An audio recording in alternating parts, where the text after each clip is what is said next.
Peanuts? She says it with a lisp. Yeah, peanuts. I Sorry. I could have swore he said something like, oh, like, it's like 3 inches and hangs to the left. No. Or something like that. They're bulky, but I can still carry on. What's up, everyone? Peanuts. Welcome to Betamax. My name is Fidel. Joining me is Jose and Eddie. That's right. Hell yeah. Is that the last one already? It is. That's what's up. 9.5%, baby. How you feeling? Like it's Friday.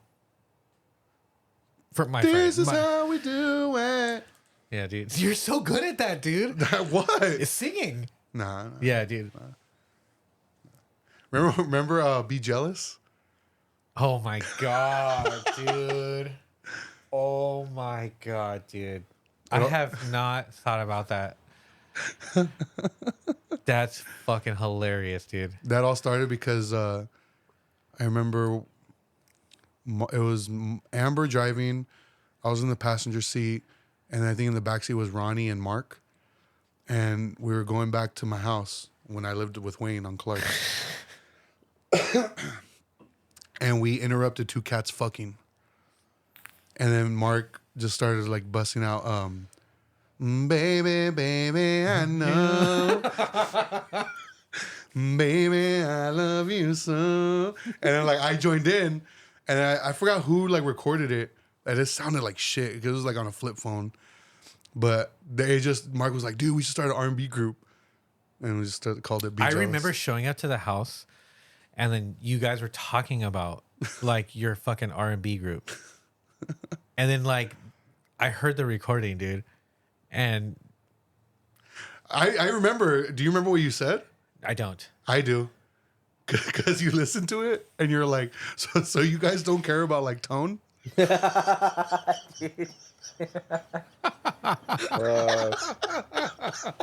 what's up. Oh, dude. Dude, that shit made me laugh so hard. I'm insufferable, dude. But yeah, that shit was tight. And then there was that one like party. I think it was at a party. Yeah, it was a party at the house where like everybody was like freestyling, but Mark was doing like freestyle R&B like songs.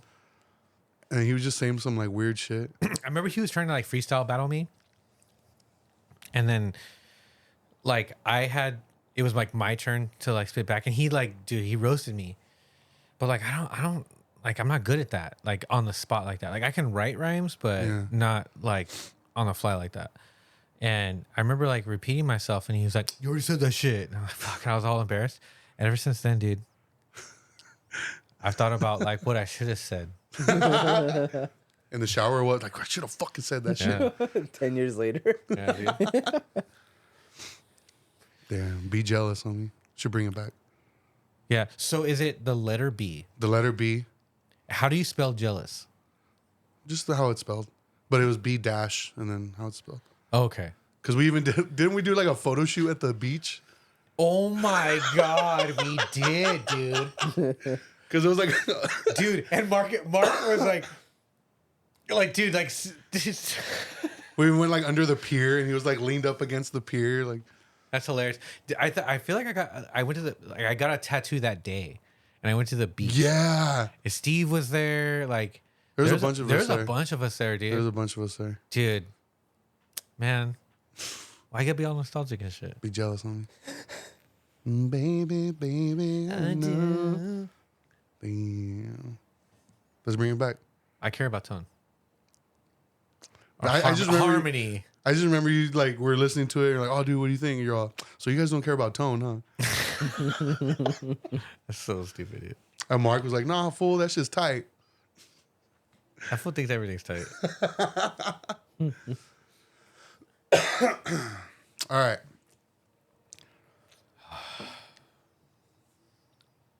All right, Dad. Are you guys a fan of Tom Green? Dude, it's funny you say that. Because I've been watching some shit. Did you watch the documentary? I did. I did too. Damn it. I was going to watch it, dude. Oh, you bitch. Ruined it. It's tight.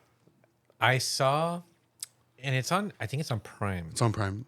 There's like a comedy special, right?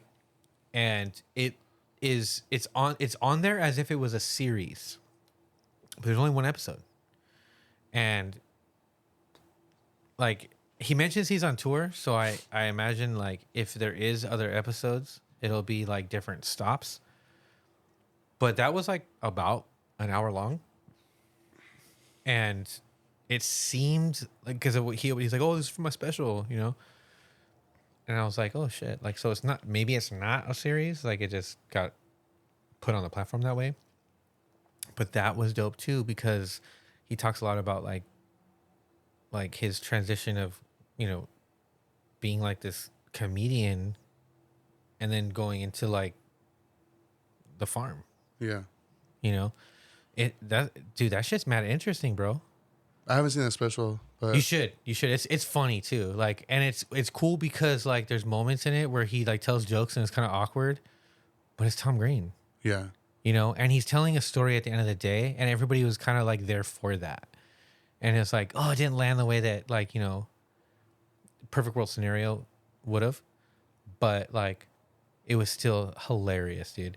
Like there was a bit where he was telling a joke about where he had posted something like on like a social media, and then he saw a comment that said like there was, dude, just being fucking harsh, and it was like, just go back to fucking Canada or whatever. And he's like, okay. He's like, so I did. And bought like 100 acres and all that shit, you know.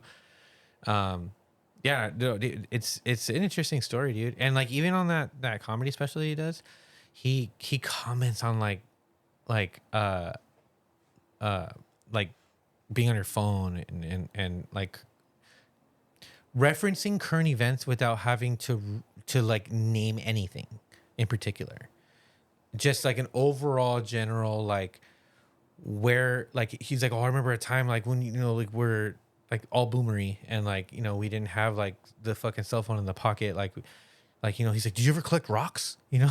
Like, you know, like, and I was like, damn, that's cool. Like, and it's like, this is the first time in my experience that I've seen him be like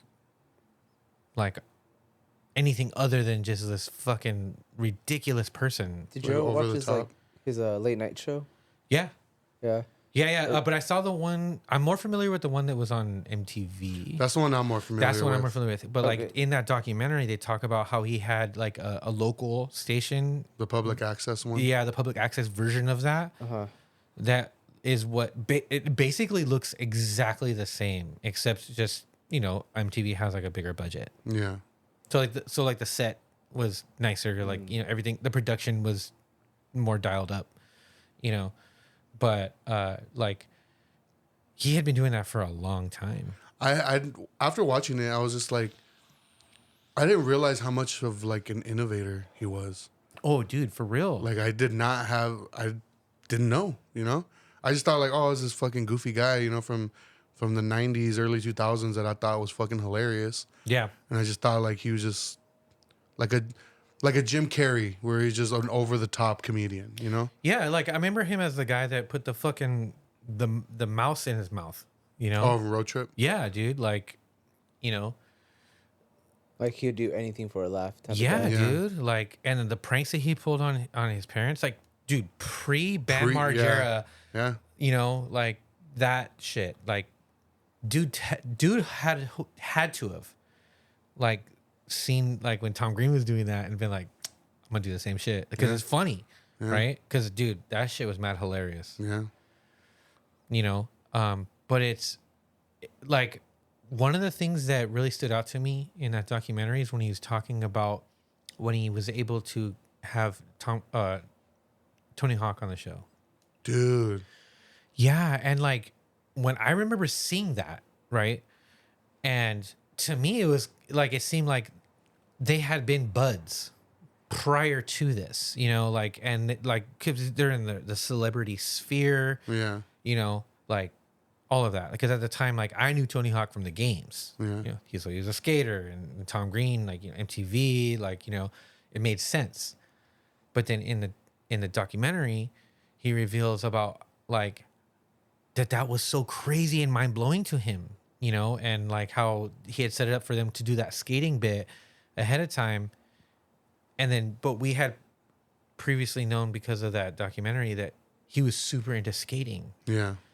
and how much of like an experience that was for him. Like, I thought that was super cool. Like, it kind of just really shifted, like, and that happens early on in the documentary. So like, it kind of helps with understanding like the trajectory of like this story altogether. Dude, it was dope. It was a really good It documentary. was good. Like, I also didn't realize how long him and Drew Barrymore were together. Dude, crazy, right? Like, I didn't know they eventually got married. Like, I didn't know that. I Yeah. thought they was just like a celebrity couple. They were together for a little bit, but they were together for a while. Damn, that's crazy, right? And then like the part that where I was just like, fuck, I completely forgot about that. The cancer. Yeah, dude. The cancer special, like where he showed his whole surgery on MTV. Yeah. I completely forgot about that. I But I remember- remember watching that when they aired it. I remember watching a comedy special that he had done like years ago where he addresses that. Like that could be kind of became like the focal point of his comedy special. And even then I could tell that he was making like a shift like in his overall perspective, you know? It's crazy to see like where he has ended up now, you Yeah. know? Like, dude, it's wild. I also noticed that he doesn't touch on it, but he doesn't shake hands. He doesn't like touching hands. He doesn't even fist bump. He'll do the elbow. I noticed that. Well, even in that special, like he was that comedy special, he was talking about,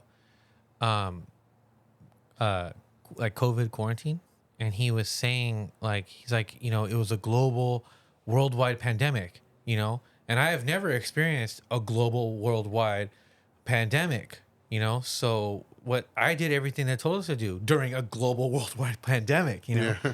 like emphasizing that like the headlines of this whole thing, you know. And he was like, I don't like, what I got out of it was I don't know a fucking thing about this, but it scared him, you know. It scared him no more than or less than it scared me, you know. And he was like, I wore the mask, I did all those things. So like it all made sense. Like, I'm telling you, you should watch that special, dude. Like that comedy special, because it really it's like a companion piece to that documentary, because that is equally as new. Yeah. Yeah, it's cool. It's a dope companion piece to that. Were you a fan of Tom Green?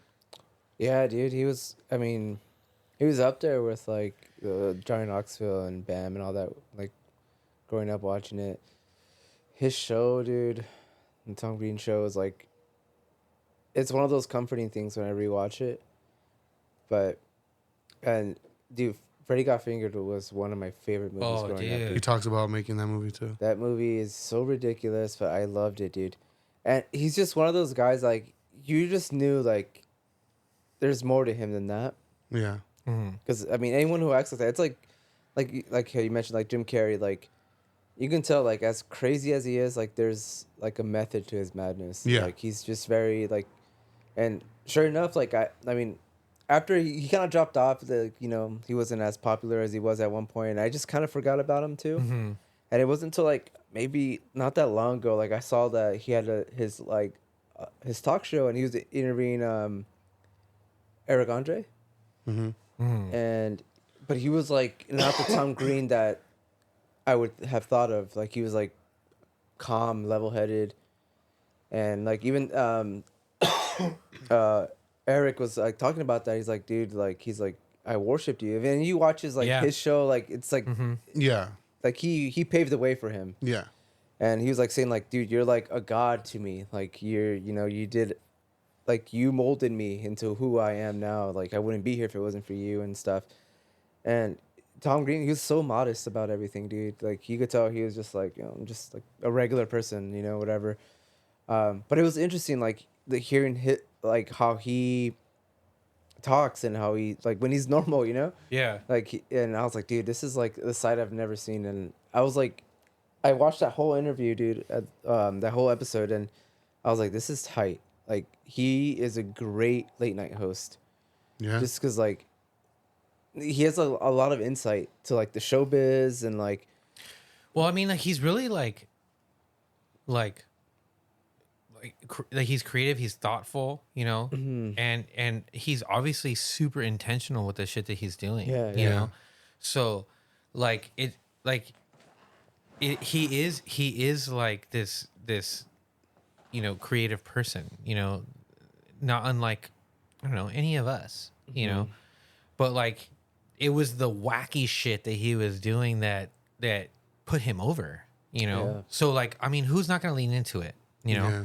Like it's no different from like if I had like something special I was doing like with my guitars or whatever to make it sound a certain way that stood out, you know, like and it got attention.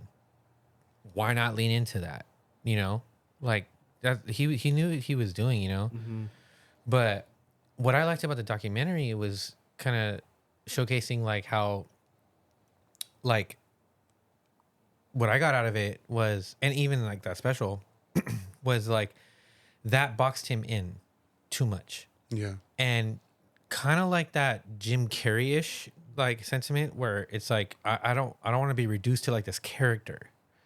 So like when people see me, they see the character, you know, because I'm still a person, you know, like, and I have like my own like shit that I'm into. Like I'm like, you know, not just this wacky ass dude. Like I'm like, you know, there's things I'm seriously into, like, and I'm serious about it, you know. Skating was one of them. You know, now he's, you know, doing the whole like straight up rural farm shit. He was also a rapper. Oh, dude. Yeah. Dude, that blows my mind. Dude, that's crazy, right? No, dude. Because I remember hearing about that. I had never heard the music, but I do remember hearing about it. And then I think there was like an episode of the Tom Green show where he had Exhibit and they freestyled. Yeah. And I remember thinking like, oh damn, he's actually good. Yeah, he I was doing remember like that. he was doing like a voice. Yeah. But and what it kept, he was and, saying, and it kept like crescendoing. yeah. But I remember thinking like he's actually good though. Yeah. Dude. Fuck, I forgot about that. So when they were showing that part in the documentary, He was a kid, dude. He was even, like 16. I didn't even think about that, dude. Like they released a record. Yeah. Yeah, dude. Dude, I gotta watch this documentary. It was legit. It Yeah. was legit. He had like the guy, it was like a duo. And the dude he was doing it with, he like he had talked to him about it, like Yeah. on the documentary. I had like I was so intrigued by that I had looked it up, right? And I was trying to find it on Spotify. It's not on there. Yeah. And I looked it up on YouTube, and there's a bunch of different things. And then they showed like this music video that they had made of them redoing their song. Really? Yeah. Like, and it sounded so tight, dude, because like they're older. Yeah. So like the way that their voices sound, just made it so much more sick, dude. It was cool. Yeah, dude. That was an interesting documentary. It was. It's funny that you bring that up because like I was watching, because we didn't talk about it. Like, and like it had piqued my interest like on my own time. Yeah. Yeah, dude. Super fucking cool. But yeah, like also watching it just brought up the whole like MTV nostalgia of like just how MTV used to be, you know? Mm-hmm. And I forgot if I was talking to somebody or no, I saw a video.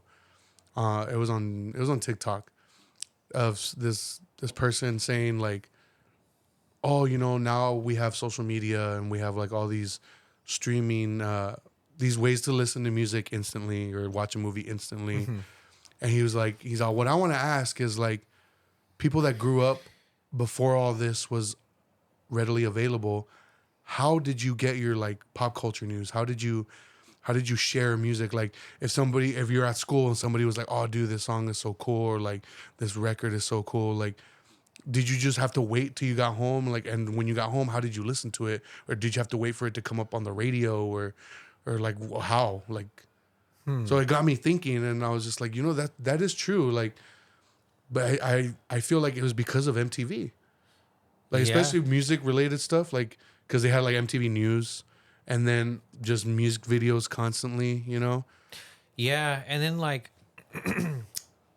and like I feel like MTV changed when we got into like high school. Yeah. That's when they started More like reality based. leaning more into that kind of stuff. Yeah.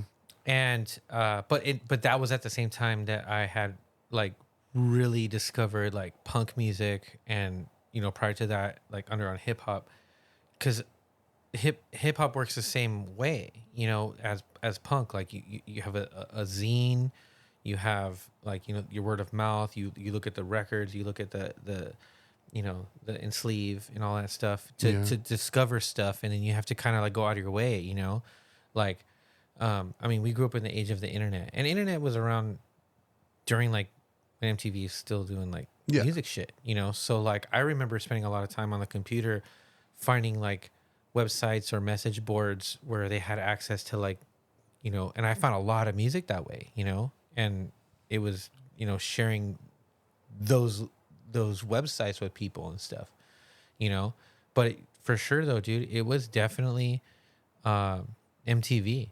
Like that's where you, like we talked about it before, like when they had TRO, Yeah. and you heard a lot. I mean, that shit's played on the radio too.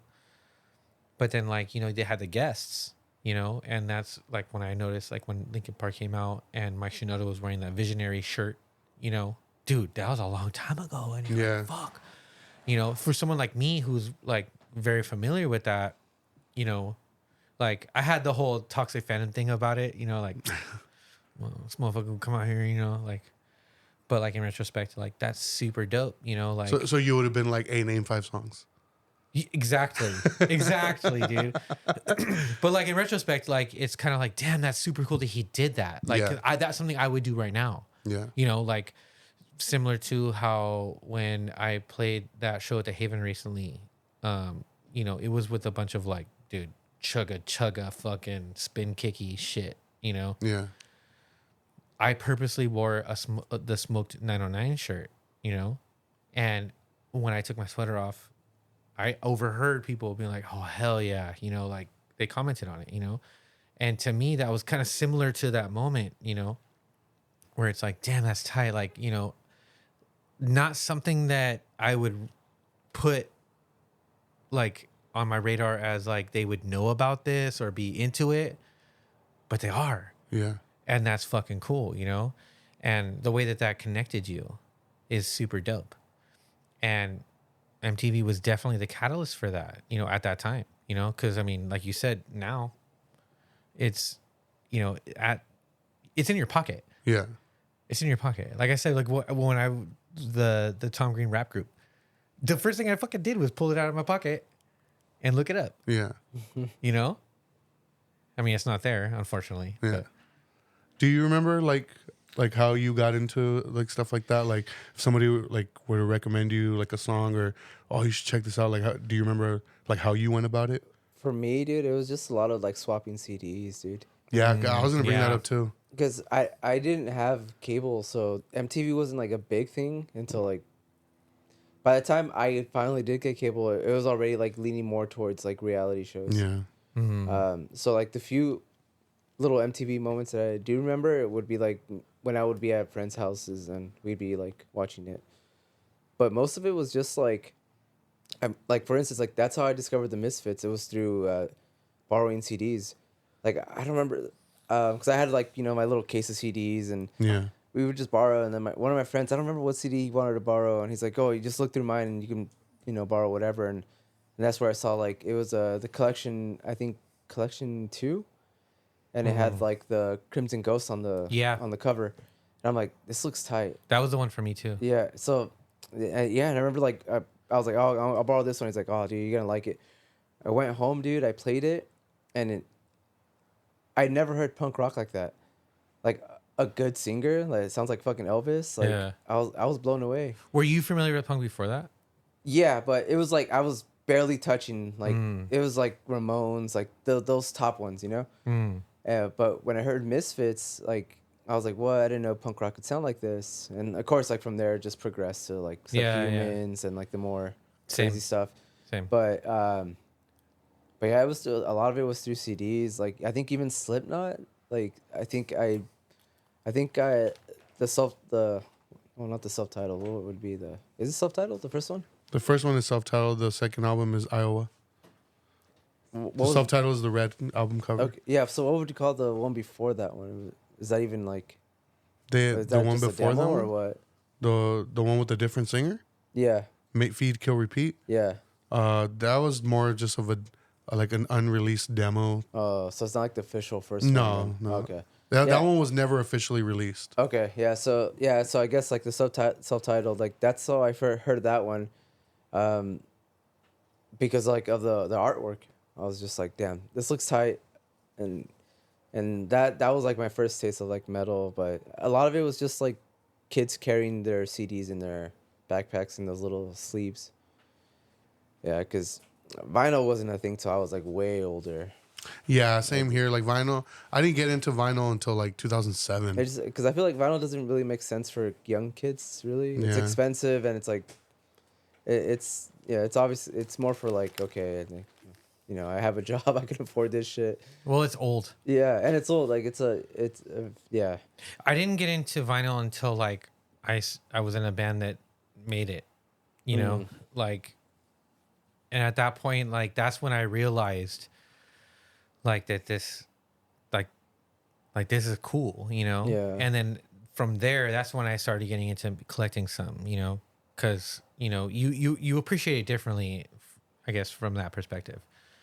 But like same thing, dude. Like I remember like getting a lot of music from like mix CDs, you know. Mix CDs were crazy. Mix CDs were the Mix best CDs, because then yeah. you would put your own shit onto it and then you would listen to it, you share, and then you give that to somebody or you share it with somebody, you know. Like I remember I was like maybe 14 years old and I was living in Hacienda Heights, and dude, I mean, this is when I was super, like I had discovered like the Visionaries and underground hip hop, like that. And I had grown up on like, you know, like Mystical and like Jay-Z, Nas and stuff, you know. But I remember when I was at that point in time, I was exposed to like Wu-Tang Clan, hieroglyphics, and man, I was so like blown away by that. And I remember like meeting this girl in class, and she was like the first like punk rock person that I had ever like seen and met, and I thought she was so cool. And like not in like a romantic way or anything, but like she, like I was like, damn, like you're fucking interesting, you know. And we got to talk about music and stuff, and I had told her about how I really liked the Ramones and like some of the stuff that I heard from like the Tony Hawk games, like the punk music that I heard from that shit. Man, I liked it, you know. And at that time, you know, I remember when I lived up north, I would come visit down a lot, and I was listening to like Blink-182, Enema of the State. You know, I would go to the Sam Goodies and shit like that, and like get the cassettes. And so I was into like, you know, like the Good Charlotte, Green Day, and I remember telling her about that stuff. She was like, "Nah, like you gotta check this out. You'll like this." And she gave me this mix CD that had like Bouncing Souls, Screeching Weasel, and like Rancid, The Casualties, and fuck, when I heard that, it blew my mind, you know, and that opened up the door for me. I wanted more of that, you know. And then I heard about, at that time, they had because in Hacienda Heights it's really close to Whittier, and downtown Whittier has, or Old Town Whittier has they had Penny Lane, which was a record store. Penny Lane Records. Penny Lane Records. So I had gone there, and I was flicking through some records. Just, I mean, I figured that's what you do at a fucking record store, you know. So I was like I was going through the records, and I found the Bouncing Souls record, How I Spent My Summer Vacation, and I turned it over, and I saw like a bunch of the songs that were on that mix CD. Dude, and my mind fucking exploded, you know? And so like I looked around that whole fucking record store, and I like saw a bunch of things that piqued my interest. I wish I had a phone at that time, because I would have taken a picture of that shit and then like looked it up, you know, because like it wasn't until later, like when Hot Topic was super fucking cool. I mean, it's still pretty fucking cool, but like back in the day, it was like my dad thought it was a place that, you know, devil worshippers fucking go shop. It is. And I remember finding like the Punk Code Records, like sampler CD that had like the Casualties, Lower Class Brats, the Verukers, Devachkas, like bunch of like street punk stuff. And it was like $5, dude. And I remember telling my mom, like, oh, and on the backside, like it shows like in sleeve stuff. So like you could see like the spiky hair and the studded jackets, and I was like, oh my God, that's that stuff. Like I listened to it at the store, and it blew my mind more. And I begged my mom to get it, and she got it for me. And dude, I couldn't put it down. And then that was around the time like that got me into wanting to play that stuff on my own. And then they got me a guitar, and I remember like playing my electric Stratocaster and then recording myself like onto like a cassette, and then I would listen to it back in my cassette player, you know, like 14 years old, dude, you know, like it was a lot of work. Yeah. It was a lot of work to do, you know? Yeah. And then, dude, shout out Omar, dude. He's the dude who turned me on to like everything. Same here. He turned me on to so much, bro. When he told me about Omar is my old head. dude, for real. Like, and I remember listening to a podcast where they were talking to a dude from Minority Unit, and he was mentioning about like how he met the Omar, the guys from Soul Search, and how Omar was like telling him about like crust stuff, you know, like crust punk shit. And dude, I've never met this dude, but I felt super connected to him because I was like, same dude. Yeah. Same. Like that's the dude who turned me on to like Conflict, Skit System, and man, just brought in my like he swag checked me when I was wearing my leather jacket and my safety pin fucking like Ramones shit, you know. He was the one who swag checked me and like was like, nah, man, like it's like this. And man, it like look where I'm at now, you know. Yeah. Fucking nuts. And that's not something you get from MTV because like they're not airing that that kind of stuff, you know. But MTV was showing like, you know, dude, one of the most punk songs in my opinion, Fat Lip, you know, and they had the music video like, and then I remember like when Sum 41 had that album with the Hell song. Does it look infected? Does it look infected? Yeah, and they had like where they emulated the Hives on one song, and then they had another song where they did all the action figures. You know what I mean? Yeah. You know, and like that was punk rock, and I loved it. You know, and I was getting it from that. But then later down the line, learning this about like the more extreme version of it. You know, Sum 41 is actually the band that got me to start checking what bands they listen to. Really? Yeah, because like this was before I started collecting records. I was just CDs. But I remember getting that digipack with the DVD. Mm-hmm. And it had like on the DVD, it had like a feature where it said like, check out these Canadian bands. And one of those bands was No Warning. And this is before I knew who the fuck they were. And I think it was the song Short Fuse. Like you just click on it and you play the whole song. And I remember like, I do remember listening to it like, this is okay. But like, I wasn't into hardcore yet. I wasn't into hardcore like that. How old were you?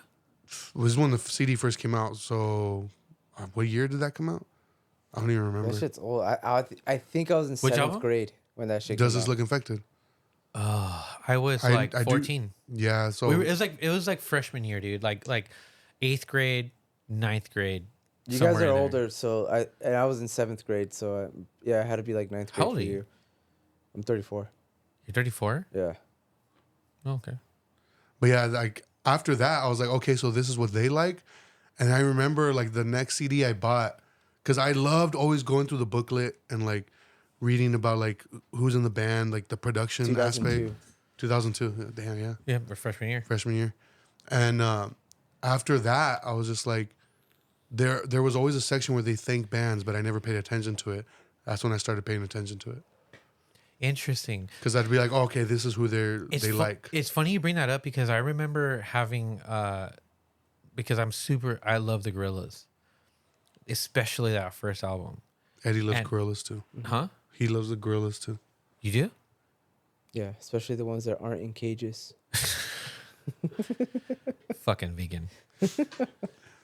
Rest in peace, Harambe, dude.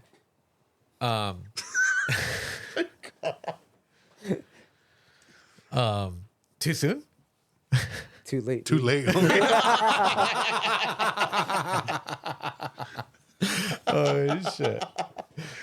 No, but like I remember, like like the popping in the CDs, and there's like extra shit going on. You know, like I remember popping in that CD into the computer, and this was like 7th, 8th grade when that came out for me, and like I remember there was like a whole like animated short, like when you pop that shit in, dude, like of the Gorillaz, like.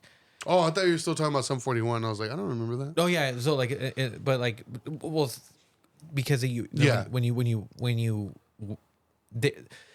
what I'm getting at is, at this time, CDs, right? Yeah.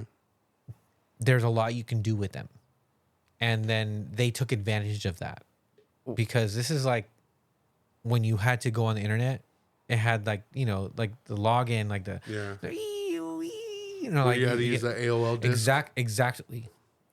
So like they took advantage of that on their physical media. So in order to interact with it, because I remember even long before that, I was like maybe 4th-ish grade. Like the Backstreet Boys were like popular. And I had gotten that first like popular album that they did, and I got that CD, and I put that in the PC.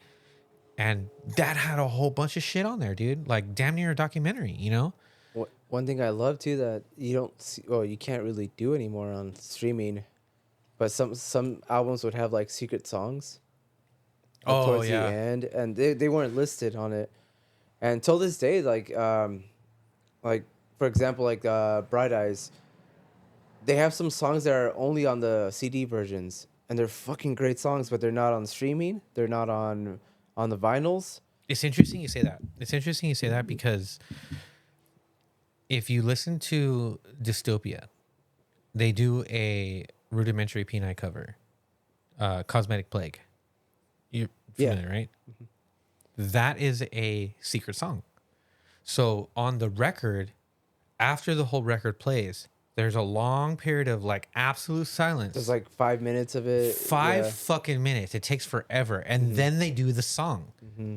That shit is on the streaming. Oh, as its own track. Oh, that's sick. Oh, it's its own track. Mm-hmm. Like, That's sick. so like people who are like, say 19, 20-ish right now, who have never heard the record and are only exposed to Dystopia through streaming, they have no idea what it was like to hear listen to that that song the way that we did. Because you had to fucking wait. Even if it was on the CD, you had to fucking wait. I feel like physical media was just like, it wasn't just like, even looking back at it now, like we try to explain to someone, I was like, oh yeah, it's just, that's how you listen to music, and you just plug it in and that's it. But it was like more than that. Like you spent so much time with that disc, and like even like DVDs, like the special features. Like I think I mentioned, like particularly like example Shrek. The DVD, like it had a funny interactive like menu while you're waiting for before you even click on it. They were talking to you. They would even mock you like, "What are you waiting for?" Like but then you would go to the extras and they would have games on there. Yeah. And it was just like you don't think about that stuff now, But I remember like playing those games, and they had like 3 or 4 different types of games. Like one was like a hide and seek game, and one was like a trivia. Like they had different games in there. It's like I remember being a kid spending time with that disc, like playing it like as a game, watching the movie, and just watching that little that first screen, and just because I was so interested in what like the characters were doing and saying, because a lot of shit would happen. And it's like that's like stuff that's like lost now, you know? Well, another way that I was finding music at one point was SoulSeek. Oh, I still have SoulSeek. Like you do. That's still a thing. I've thought about 100%. I have not used it in like I don't know how long, but it's on my laptop. I've thought about downloading it like on my laptop, just because like I remember. Well, because I mean, so one for 2 reasons. One, I like to use a lot of samples when I make beats. If I pull the audio from YouTube, I'm not getting the highest definition. So my thought is like, if I go through SoulSeek, I might be able to find something that's a little bit more high def. But also, like, I know that I'm going to find shit that like I can't hear anywhere else like I did before. Because there was a point in time, because you can't listen to music on there. Or at least I remember you not being able to. I don't think you can still. So I see. I don't know. So like, because it's a file sharing program. Exactly. So I remember that I would find profiles on there because you could see like who's on and whose server is active, and I would just find like something that piqued my interest, and then go and. If they were super organized, dude. Oh, I loved it. Me too. I would just download the whole folder. I remember, dude, the way that I deep dove on Youth Crew Hardcore and Power Violence, dude, was through fucking SoulSeek, dude. And it had it like organized to the T. And then there was all you see is the name of the artist, you know? It was basically the way that I kept my iPod. Yeah. But like, I could take from somebody else's iPod. And then you can message people too, because I remember exactly, yeah. I remember I to this day don't know who it was. Someone messaged me asking me, because you could look, like you said, you could look through people's like what they have, like what on they're their hard sharing. drive, yeah. Somebody had messaged me, and I still don't know who it was. And they said, "How do you have this Life Tyrant demo? I don't even have it, and I'm in the band." Bet. I know who it is. I don't know who it is. I still have it. Yeah, well, I had said like, oh, I got it off my friend of mine's computer, and it was you, because like a lot of the shit I had was from your computer. But yeah, I don't know who it was that messaged me. Dude, my computer. This was like such a long time ago too. Dude, my computer was fucking like. Your computer was a slut, dude. Dude, that thing. For real. That thing. I remember like For real. taking my iPod video to your house and just like plugging that shit in, just dragging everything. And Yeah, that's what I did. And you were like there all 3 hours, fucking yeah. day, dude. Like, dude, and I was mad organized with it, dude. Like, I still like that, dude. Like, my shit is dialed in. I still have all that shit on a hard drive. Really? Yeah, I still have all that shit Man. on a hard drive. I have the only thing I have on my hard drive right now are like, obviously the shit that you can't like a souk. That's not on can't find it Spotify. on- You yeah. can't find it nowhere, dude. Well, Like, that's why I still have like the like I YouTube? have all the GODDAMAGE shit. Oh, I have like all the impact God stuff. damage. I have GODDAMAGE. I have all the impact stuff. I have all the like earlier Hit 'Em Where It Hurts stuff. Like even the impact like live at showcase stuff. I have all that on that hard drive. Like every song. Well, whatever you had on your laptop, I have it on there. God, that's crazy. You got to bring that shit over, dude. Right. We got to plug that shit in, dude. We need to fucking explore it, dude. Because There's a I lot think of shit on there. that had a lot of information on that thing. Because the goddamn shit I have, because I know they recorded. There's 2 things that they recorded, like 2 EPs essentially, and one of them is with Martin on vocals, and the other one is Omar on vocals. They recorded at the same studio that Hit 'Em Where It Hurts did at one point. Yeah. Yeah, like, and it was like this dude's like house in like Elsinore or something like that. Yeah, dude. Like, and I remember I was talking to that dude about it, and I was like, "Yeah, that goddamn stuff," and he's like, "Oh man, Dude, that shit's so good. yeah." I think he was I think he was in that band.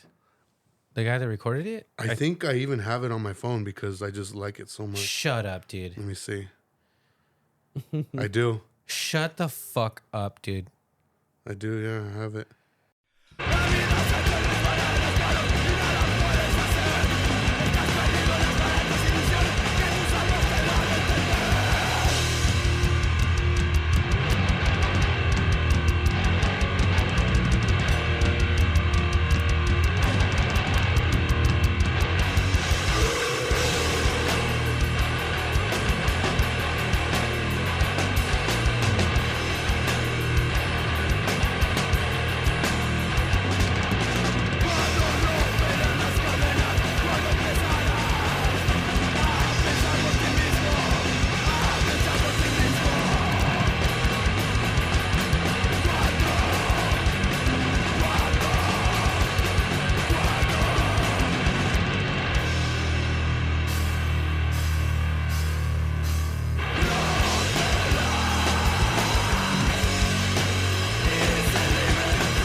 Okay.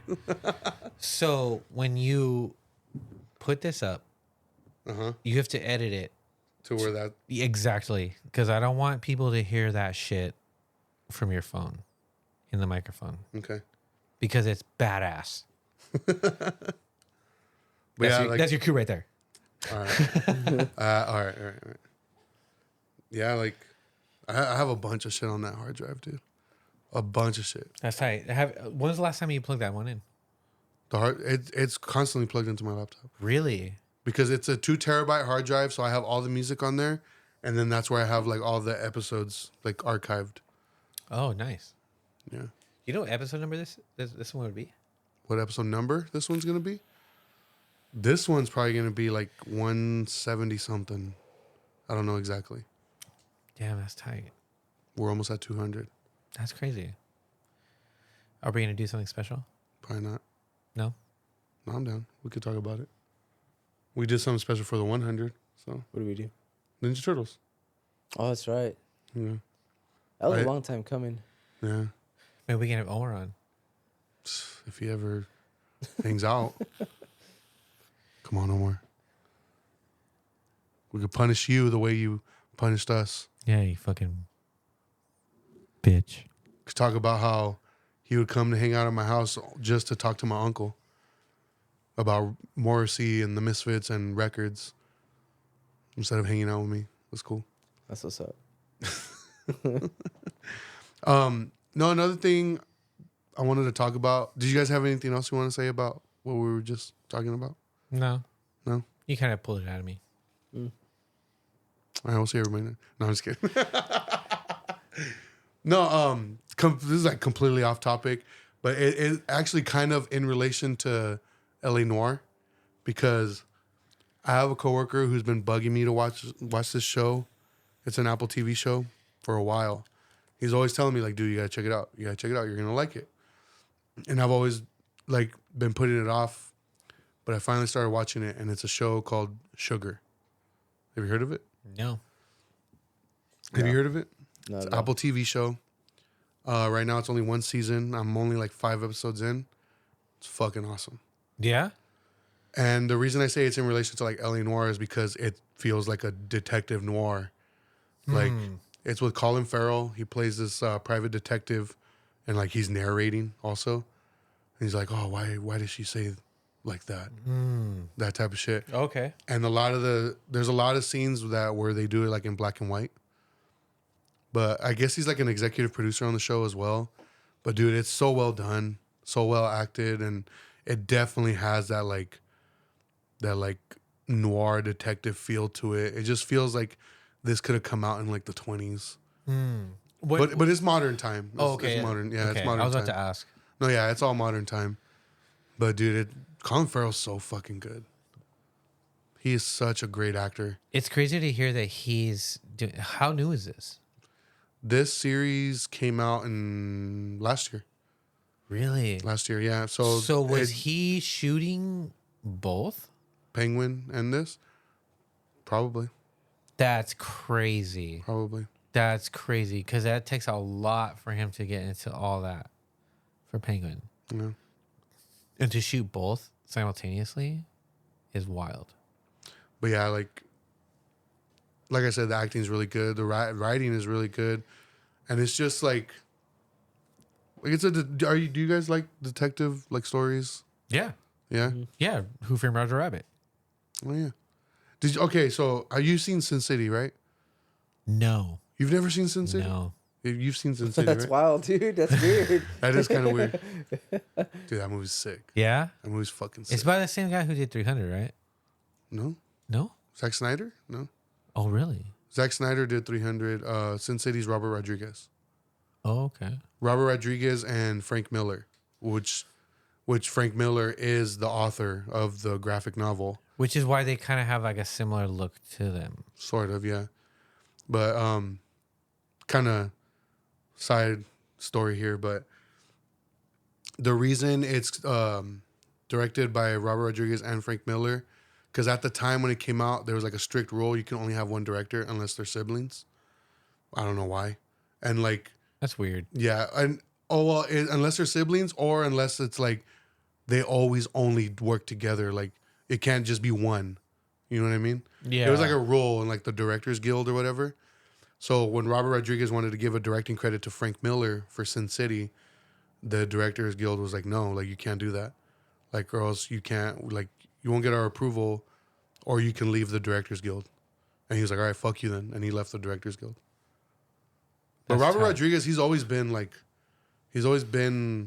I guess, anti-establishment, anti-like corporation Hell yeah. type shit. Yeah, so he's always been about like paying for working for the artist, basically. Yeah. But Very anarchist. yeah, which I feel like was not necessarily a mistake, but kind of wasted on Frank Miller because he did try to direct himself, which he ended up directing that movie The Spirit, which he tried to make look like Sin City. That movie was fucking terrible.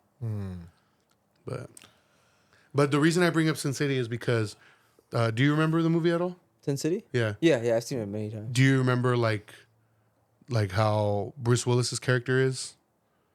Like He's like, talking to himself. talks to himself a lot, and then he's kind of like, old man. "Get up, old man!" Like, "Get a Yeah. bum ticker." Like the dialogue is kind of like that. So this show, Sugar, kind of feels like if it's like an origin story for that character. That's what it feels like. It's really good, but it's on Apple TV. I don't know if you guys have that. I have something that can access that. Well, you should check it out. It's good. The first episode is like 50 minutes, but after that, they're each 30 minutes long. That's tight. Okay. I like that. That's I like when the episodes are short, like in the 30-minute range. Like because I can binge it. Yeah. Yeah. And I don't I feel, still need to do Squid Games. I haven't. I'm telling you, dude, you'll knock it out quick. And I still haven't either. What We Do in the Shadows. Yeah, I gotta finish that. Oh, dude, I haven't. So like, I binged the shit out of that for a while. Yeah. I don't know what season I'm on. I think I'm on. How many seasons are there? I think 5 or 6. 6 total. I think this is the last one, but I think it's 6. I think I'm on the second to last season, but I haven't finished it. Cause I honestly think that it kind of like lost a little bit of steam. It loses steam a little bit, but it's funny. That's a good show.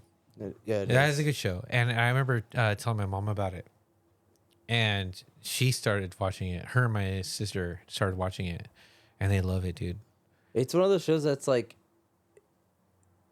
it's kind of like not an all ages show, but it's like it has a little bit of everything. Yeah, Like it's lighthearted enough to like where like anyone can watch it, but it's also like it has profanity and like gore. yeah. So And it's- if you're into like horror themed stuff, Oh, it's right. like up it's your alley. yeah, seriously, right? But also like if you're into like that stupid comedy shit. Yeah. Like it does it. I think it's. I love the movie. Mm-hmm. The movie's It's fucking fucking hilarious. exactly, but I don't know. The show just kind of takes it to like there's more they can do with it, you know. Yeah. Yeah. And dude, that's a good series. Have you checked out the creator, Taika Waititi? Have you checked out like his other movies that he's done? I know he does. I can't think of the names. He does. He plays Hitler, right? Like And in Jojo Rabbit. Yeah, Jojo Rabbit. I haven't seen that one. That one's really good. Yeah, I know. You told me before. That one's really good. It's funny because like when he was doing press for that movie, they asked him like, "Oh, like what kind of research did you do to like embody this character?" He's all none, and they're like, "Why?" He's all, "Cause I don't fuck Hitler. Like why? Like why would I want to learn about him? Like." That's awesome. That's awesome. Yeah, no, dude, I love his movies. Like He doesn't like not. What's that one that he does? Fuck. I can't think of the names. Where he has like there's like a kid. The Hunt for Wilder People. Hunt for the Wilder People. Yeah. That one has always kind of like caught my attention. Oh, I think you haven't seen it? That's No. my favorite of his. Dude. That's my Really? favorite. That's my favorite of his as well. Really? Yeah. Okay. It catches my attention, but I haven't committed yet. So because he also did like his big mainstream movie was Thor Ragnarok. Yeah. And Which I love it. Yeah, That's- it's great. But I feel like it was a mistake for him really. because not because of how the movie turned out, just because of like what came after.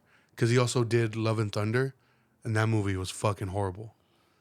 And I mean, there's arguably when you think about like long term, like storyline stuff, that movie's super important. Did a great job. But when you think about Thor movies, super weak in comparison. you're talking about Love and Thunder? Not Love and Thunder. Super weak in comparison to the other one he did, Ragnarok. And well, the reason I say that is because like I feel like he kind of, in my opinion, he kind of just didn't give a fuck anymore about just giving like writing a good story. It just seemed like he was more focused on just making everybody funny. And like, cause everybody had one-liners in the movie. It's just like, what are you doing here? Like Thor Ragnarok, I think worked just because, yeah, it was fucking funny, but there was a story there. Like it made you care about these characters. And I feel like that he didn't do that with Love and Thunder. I agree. And I don't know. I feel like he has to go back to just doing indie movies for a little bit because that's where he was like successful. Yeah. Like that's where I like fell in love with his work. Yeah. Because what was the other one? Boy, is that what it's called? Boy, that was his first one, right? What I think so. That one's funny too, dude. That one's really good too. But yeah, Hunt for the Wilder People is definitely like That's been on my radar, dude. you gotta watch it, dude. I gotta watch it. You gotta watch it. That's another one that I have my crosshairs on. Do you like Taika Waititi, right? Yeah, I'm a fan. I've never saw Love and Thunder. It's terrible. I thought, yeah, I didn't catch my eye. I thought Ragnarok was funny though. Dude, that And movie's that's like hilarious. saying something because Yeah. I fucking hate those movies. So you're gonna watch the new Captain America? Oh yeah. Captain America: A Whole New World. I'm just kidding. It's called Brave New World. Somebody had posted the new I posted the poster for the new Fantastic Four movie, and a lot of people are mad because they think they used AI for it, because there's like repeat faces, like somebody's hands only have like 3 fingers, like, and it got me thinking because like there's been a lot of talk about like people AI in movies and recent movies that are like nominated and things like that, and like one of them was the Brutalist. Yeah, for Adrian Brody's accent, Yeah, and I'm just they like, used AI. dude, I've always been pretty outspoken. Like, I'm all for AI. Like, make a movie completely out of AI. I'm down. Because, dude, I'm telling you, dude, I follow so many pages that are just like all AI videos. Yeah. They're fucking haunting, dude. Okay. Before you continue, so because when I heard about that, like Adrian Brody used AI or they used AI for his accent in the movie, and then he won like best performance or some shit. Mm-hmm. I don't think that it should. I feel like because they use like an artificial intelligence to enhance the performance, I feel like it should disqualify him from receiving any kind of accolade for the I performance. think so too. I agree, but I mean, like at the end of the day, like, Do do we really give a fuck? Hey, I do. No, I don't. I don't give a fuck. No, Like about Yeah. those types of metrics, you know? Because I mean, like nobody about like say like Nosferatu, like there is no mention of that, you know? And I feel like that at least deserved a nod, you know? yeah, horror movies just don't get They any never, love, though. yeah. Regardless, dude. Like when a movie's good, it's good, Yeah. right? When something is good, it's good, and it at least deserves like an honorable mention or a nod or something. So I don't take that kind of stuff seriously, you know. No, I don't either. But I do agree that when you think about like, so big picture, right? For the movie, does it work? Yeah, like that's awesome, you know. But does it disqualify from having like a award-winning performance? I would say so. I think so because I feel like it's cheating Yeah, exactly. because Like, you're taking a shortcut. exactly. But I mean, it came out awesome. it did come out awesome. And like, does it amplify like the greatness of the thing? Yeah. 100%. You know. But does it disqualify you from winning an award for it because it wasn't you? It wasn't 100% you. Mm-hmm. You know. So like, because when you think about like an award, like say like even at my work, you know, we're recognized a lot. So if I was recognized for a particular achievement, if I had to have executed on like a shortcut for these achievements, do I feel like I deserve it like that? No. But like, does it take away from the impact that it made in general? No. You know what I mean? So I agree. But then again, like I said, Who cares? who gives a shit Yeah. about like the fucking like Oscars and shit? You know, like it seems like a popularity contest at the end. It definitely is. So I know how you feel about this, but how do you feel about Kanye West as a musician? As just a music artist? As a music artist, I think he's great. Like, no, dude, like, I mean, I'm gonna be honest with you.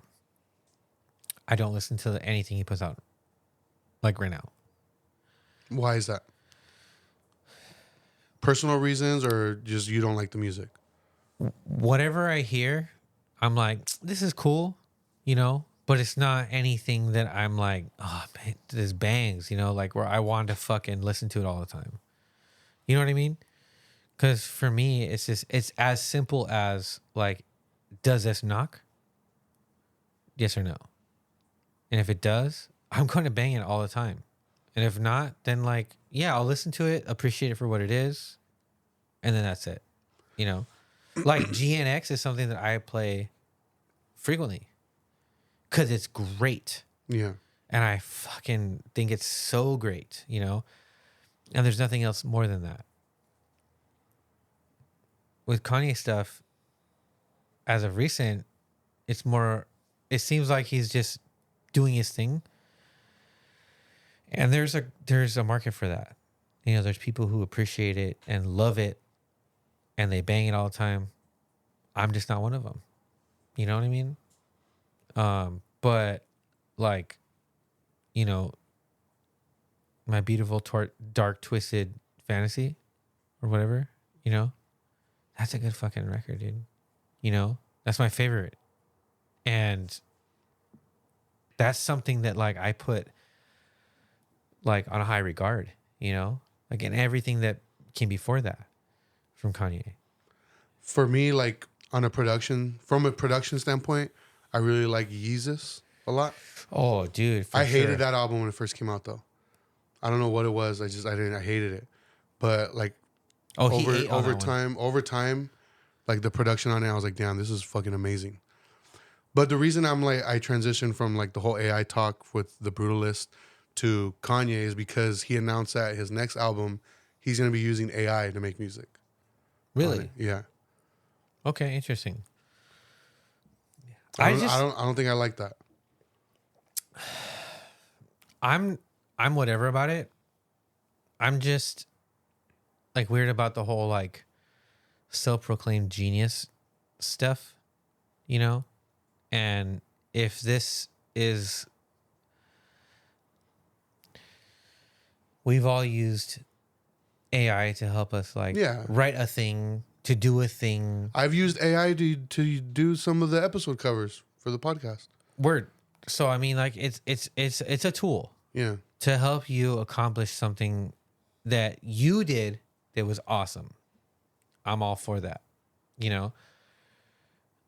My thing is like, can you call yourself a genius, but also lean into the whole artificial intelligence part of it? It seems kind of like contradictory. Yeah. You know what I mean? Yeah. Like, if you're so much of a genius, Then why do you need that? then why do you need Why do you need- artificial? Why do you need the intelligence? crutch? Yeah, exactly. Why do you need to lean into something like this? So I'm eager to hear what this sounds like how he utilizes it, because does it add to his genius or does it take away from his genius? You know, because like I could argue that the whole genius aspect legit, you know, because dude is a hit maker, you know. But yeah, like I think that if he's gonna utilize artificial intelligence to sell records, and that's what sells the records, you ain't no genius. Off top. I think it's cool that he did what he was upfront about it. Yeah. Like he didn't try to. Like hide it. Yeah. Yeah, no, He's I like respect. leaning into it. Yeah. Yeah. Yeah. Like that's what I'm saying. Like Yeah. if you're gonna utilize it as a tool in a production aspect to amplify what you're able to accomplish, word. But like, where does the genius end and the AI begin? You know what I mean? I was talking to Jose before he got here too, like about like Final Cut recently got like an upgrade, and I was telling him like in 10 years, dude, you're gonna be able to like just upload a video and just have AI edit everything, dude. And it's crazy how far like it's come, and it's only gonna get like Much more sophisticated. like yeah, like one of the tools that it can do now is like you can have a video uploaded in 24 frames a second, and you could slow it down. Is it raining? Yeah. Yeah. Oh shit. My bad. You can slow it down, and it's gonna look choppy. So they have this AI tool that fills those frames, and it looks so fucking good, and it's crazy because like now you don't even have to like do the work of switching your frames on your camera and reshooting everything. Like you could just plug it in the computer and be like, okay, I want this in 60 frames. Do the auto generate thing, boom, it fills in those gaps. Is it cheating? I mean, I think so, but like I'm like, dude, how helpful is this? Yeah.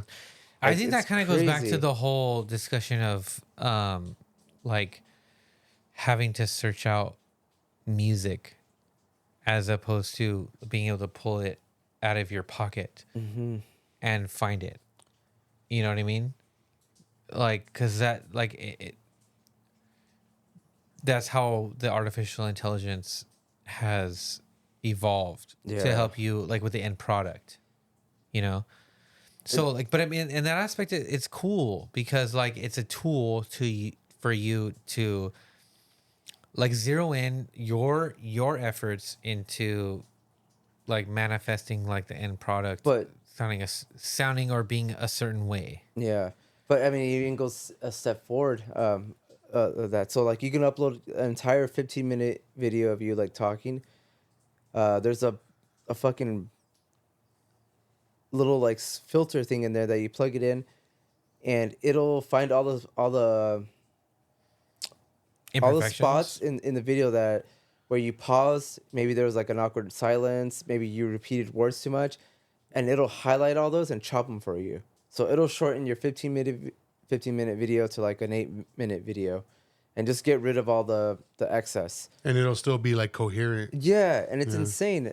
Subtitles automatic now. Yeah, I've seen that. Yeah. Crazy. Yeah, but like, you know what I mean? Like it kind of takes the thinking out of it though. well, that's what I'm gonna Yeah. get at, because I feel like it's kind of taking, since it's taking the hard work out of it, it's kind of taking the fun out of it too. Yeah, like because like I remember hearing a saying that was like, if it was easy, then anyone can do it.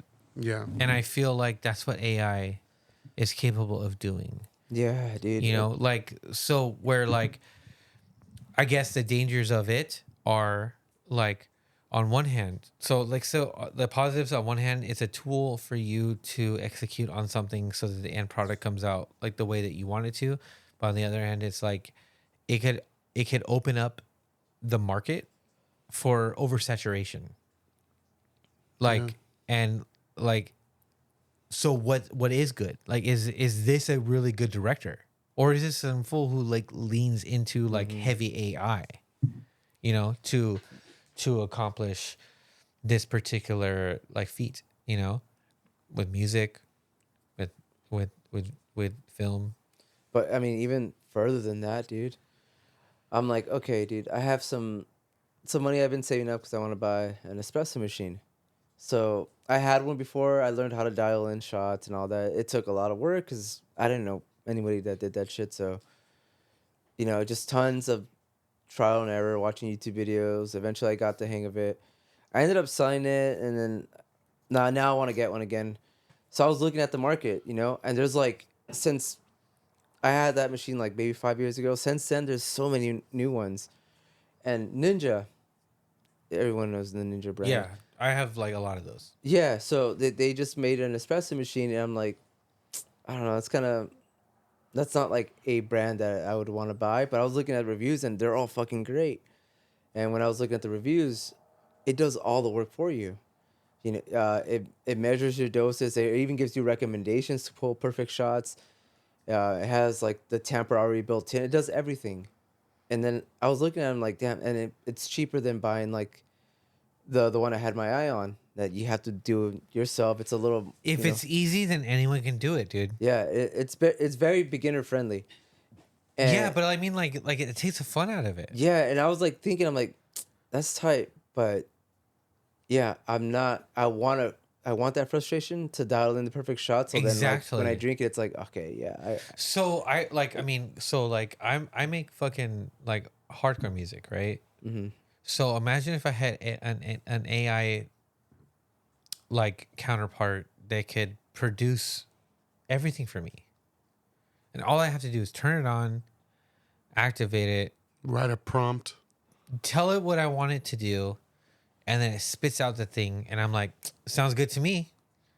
You know, like, it's not me though. yeah. It's like, how am I able to express myself with that? You know what I mean? Like, I feel like I would like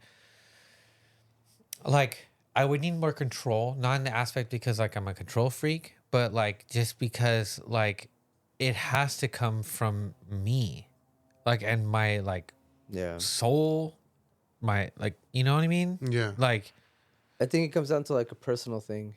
yeah, I mean, like, 'Cause- so like if if I'm trying to write a fucking paper for college so I can pass a fucking class, you know, am I gonna type in a fucking prompt to the AI and you know, then dress it up so it sounds like me? Of course I am. You know what I mean? Because I'm trying to get the thing, the degree and shit, you know. But can I claim that? Like, can I really claim it like that? You know what I mean? Like, no. I feel like I couldn't, because if I lean too heavy into the AI, then like it wasn't me. It was artificial. And speaking on that too, I feel like doing stuff like that, it kind of like you're kind of robbing yourself of like Yeah. a learning experience, you know, because you're not learning. Exactly. Because like for me, like it that so like Andrew, Because what if there's like some crucial information in that time that if you had spent the time to actually learn what you're supposed to be learning at that moment, and there's like some crucial information that you're gonna need for whatever career path you're gonna be taking exactly. from that course, you know? Yeah, you're lying. Yeah. You're lying on a resume. Yeah. Yeah. Yeah. Yeah, dude. Like, and at the end of the day, you want to hire for a character and train for a skill. Yeah. You know, so like you could be a cool ass guy and we can train you and shit like that. But like you lied on your resume, dude. You know, like so for me, dude. Like, if I were to create something and I got a lot of praise for it, but I utilized AI to achieve the end product, can I really like take pride in it? You know what I mean? Like that's what matters to me. Like can I take pride in that? Like does it satisfy what what I want out of making the thing? Because for instance, like Andrew recently posted like some shit on his Instagram about like what he's been producing and working on in the studio, you know. And one of the slides was like 12 fucking microphones on a speaker to a cabinet, and one of the slides was him showcasing like a certain pedal, and the pedal is a gate pedal, so it cuts the white noise from in between what you're playing on the guitar, right? I utilize a noise suppressor, so it suppresses the white noise, right? Not to the same degree that this noise gate does. Like it straight cuts it, like to the T, bro. Like, and that's not AI doing that. That is like the science in the pedals themselves accomplishing this, right? And it comes out like if you were to do a breakdown, like dun dun dun dun dun dun, like the way that it just cuts that white noise out makes it so crisp and clear and so perfect. You're still playing it. You're still running it through like an analog scenario, but there's no AI involved, you know? So you can still like perfect what you're trying to do and work on the thing. Like when I saw that, I was like, oh man, like the first thought I had was like, I have to replace my noise suppressor with that fucking noise gate. That's the first thought I had. And I looked it up on YouTube, and I was watching videos of comparisons of the two. And it is crystal clear to me like how much better that pedal is. And I thought to myself, like, man, that would really amplify what I'm doing, like with what I'm trying to accomplish with my tone and like my guitar, like what I'm trying to do. I didn't have to type in no prompt for that, none of that, you know.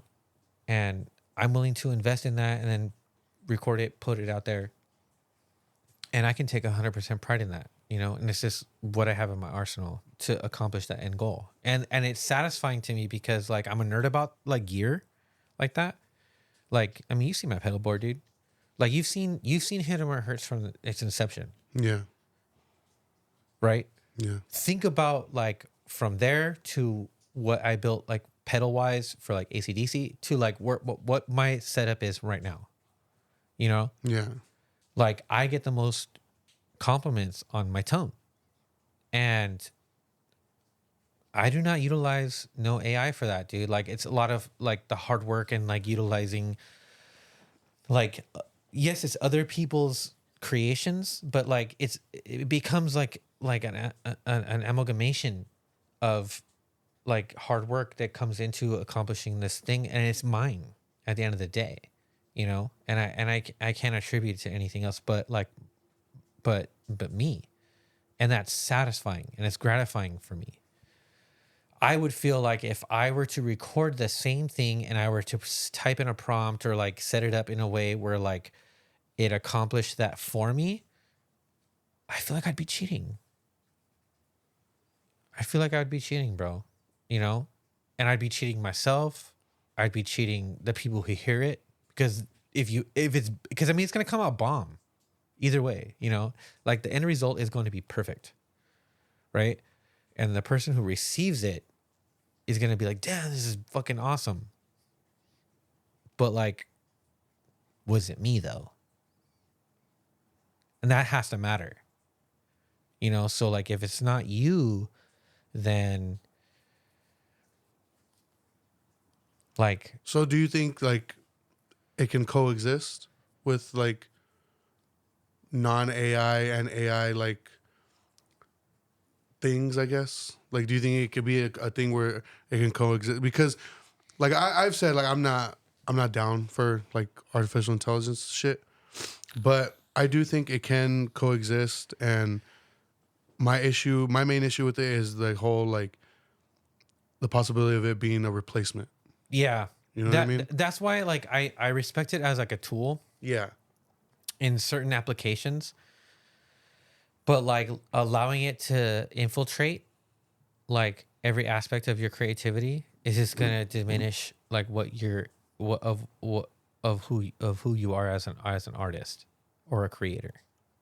You know, because I mean, yeah, it can fill in gaps that are hard for you to accomplish. You know, like with frame rates and Or just impossible for you to accomplish. impossible, Yeah. right? Like impossible. So like if you can utilize it for that particular aspect of what you're trying to accomplish, to boom, I can fix this thing, but I can still move forward with putting my hands on this and moving the needle in a way that like, you know, because otherwise like Oh, what's the point of having a director? What's the point of having a producer? What's the point of having the person that's making the thing? well, that's the thing. Ask yourself, like, what if AI was able to make a movie that was like the perfect movie for you? It had everything you liked. You couldn't think of anything negative, and someone told you, "Oh, this is like this is like some random director, some indie director that made this movie, whatever." And you showed it, you loved it, and then they would tell you, "Okay, we were just lying. There is no director. It's all AI generated." Would you feel differently about that movie, or would you still like it just as much? No, I feel like I would like it just as much, but like my criticism would be like why lie to me? Two, like so then what avenues are there creatively for people who want to get into movies I feel and like music? I feel like for me, I would kind of question myself if like that was real to me, because I'd be like, damn, like, so this was specifically catered to me, and I don't know, like, Does it make people obsolete? yeah, Does it make like genuine creativity and like putting who you are into your thing obsolete? I mean, it could push them too. Like it could be like, it could. Maybe you'll watch an AI generated movie and like get ideas that have never been done before, Yeah, like in your yeah. head, and push someone to do that. Or even like I said, like I was mentioning, like how like these tools are becoming easier for beginners to use, and they're just like they're gonna be able to make like cinematic ass fucking movies or whatever. It's like how much deeper are you gonna have to dig to find like that fucking organic So shit? let's just say if I was trying to make a movie, right? And I have this idea, but I don't know how to fucking do it, right? So I lean into AI to write the script, to do the storyline, and I lean into AI to help me with like storyboarding, and I lean into like AI to help me with like the filmography or the cinematography behind it, you know, and I want it to be a project that I work on by myself. And so the only person that I'm depending on to help me move this forward is the program, right? Yeah, that's cool, you know. But like, if the thing at the end of the day is 100% AI, and or is more so in proportion AI than it is the person, like, I don't know. Like it's hard. Like you can enjoy it for what it is, but I think it depends too, because I feel like oh, I can't wait till like this program comes out with the next thing, you know, and like I could be cool with that if like this particular program was putting out good content, you know, but then at what point does that like make like humans like obsolete, you know, like, and the human creativity, human passion, you know, I'm passionate about things that I do, you know, AI is not passionate, Mm-mm. you know, like it's matter of fact, you know, and like I have to have like I would be I would be cheating if I said it was mine, but it majority was not. Yeah, no, definitely. Like I would not. I personally wouldn't be able to do it, but I also would be like totally open to watching completely AI generated shit. Oh yeah. Like I would be like 100%. Like it might spark up ideas in my head. It might genuinely make me feel things I've never felt before. You know. So could you listen to an AI, 100% AI punk band? And that's what I was just about to get at. And I think it depends on what it is, because like bands with that don't have a real drummer, that they have like those Drum Drum automatic. machines. Yeah. I can't stand that, dude. Damn, you don't like Berserker? Dude, Well, fuck, I'm dead. You can't. You're Dude. not down. it bugs me because I notice it, and I feel like it. If you were to tell me, like, if say I didn't notice it because it, I But think eventually that's not AI doing it though, because if it like in all Well, I know reality, they're programmed, like somebody's in there doing it. in all reality, like if AI was doing it, Mhm. it would sound like a real drummer. Yeah. Yeah, It really would. You know what I mean? You wouldn't be able to tell the difference. But the reason why you tell the difference is because somebody is actually spending the time sequencing every Yeah. hi-hat, every kick, and they're mixing it, the whole thing, you know? Like there's a lot of creativity and time and effort that goes into that, right? If you're just like Chat GPT, I want to make this and I want it to sound like this, I want it to do this, and I want the end result to come out like that. And then boom, it generates it for you. Like, that's just fake, yeah, as bomb as it sounds, as bomb as it comes out, it's fake at the end of the day. And if it's that good, then there's no point in ever fucking buying an amp that people construct with their fucking hands.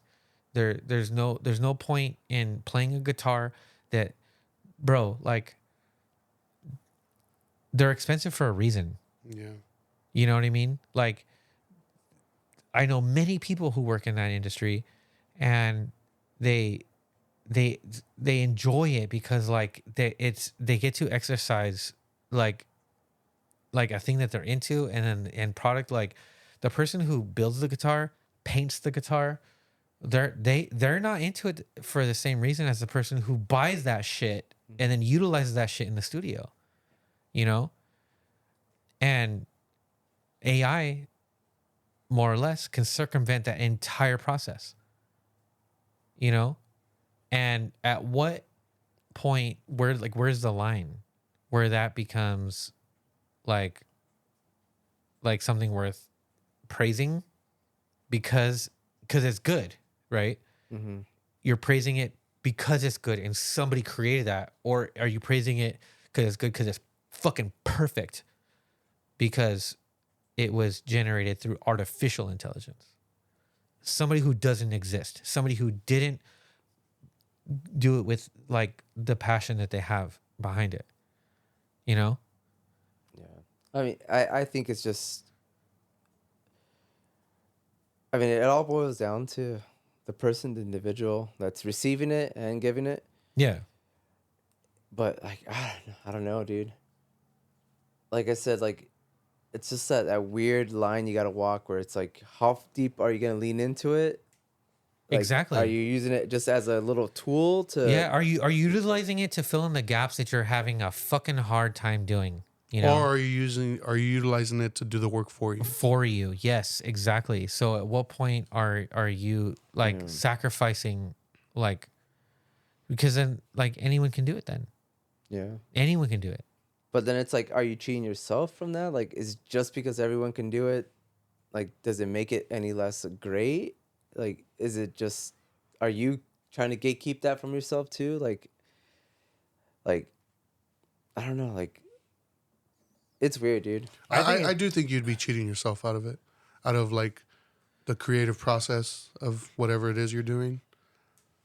Yeah. But I mean, like, just because there's like no soul behind it, I mean, with, Objectively speaking, yeah.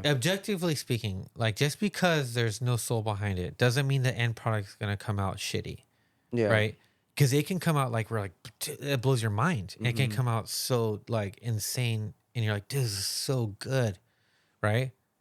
But like at that point, like say like I'm thinking like music, right? Something you hear, you're not necessarily experiencing it visually, and you're hearing it and you're like, oh, this is a perfect album, right? Now, is it like a good album because objectively it's good because it hits all of these things, it does all these, the mastering, the production of it is perfect because AI has that capability? Or is it good because like this person who's behind it, like at the end of the day, like AI is not going to create something on its own.